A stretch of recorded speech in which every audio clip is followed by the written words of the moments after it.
Hello! What's up mga idol? So ngayon, panibagong kagwapuan na naman tayo mga idol. No? So kung nakikita nyo mga idol is nagtatanggal tayo dyan ng in-stencil natin na design. So syempre, yung design is request yan ng ating client na si Boss Idol Buddy. So yun, shout out sa'yo idol. So dyan syempre pa-start na kami dyan. So yung attacking gagawin namin dito mga idol is black and gray mga idol. So hinyamas to mga idol, no? So oriental. So cover up tattoo to mga idol. So may old tattoo siya tapos tatakpan natin. So yun, abangan nyo yan mga idol ha. Dapat matapos nyo kasi kapag hindi wala kayong needles. So yun mga idol, syempre shoutout pa rin sa ating sponsor, Big Wap Scotch Jess at saka sa Brown Sea.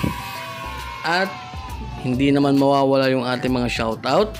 Siyempre, unahin na natin dito si Boss Idol Kierens Brian.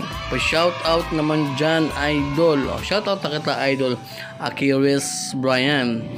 At ni Renato Risco. Pa-shoutout po sa mga taga Naik Cavite.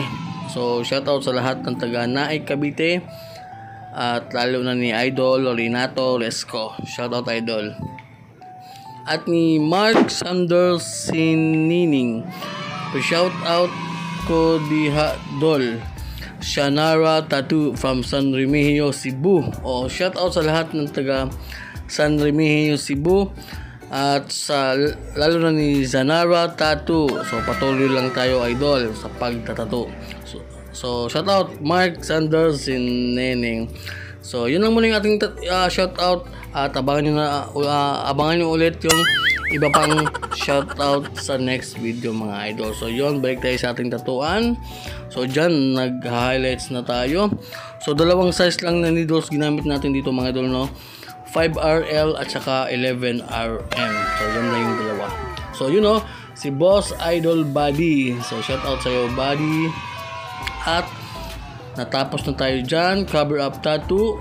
So total of 6 hours mga idol. So grabe, napakalupit talaga ni Buddy. Talagang natapos niya ng 6 na oras. So syempre napaka-astig mga idol. So talagang nakabira naman siya. Nawala na yung niya mga idol, yung old tattoo. Syempre respect pa din sa old artist. So syempre request siya ni boss. Kaya yun, tinakpan natin. So yun, napaka-astig na mga idol. At talagang nagustuhan niya. Very satisfied client. So sabi niya, babalik pa daw siya sa next session namin. So yun mga idol. At kung umabot kayo hanggang dito, so don't forget to like, comment, and share. At syempre kung hindi ka pa naka-follow, mag-follow ka dyan. At mag-subscribe sa aking YouTube channel. So yun lang mga idol. Happy Wednesday.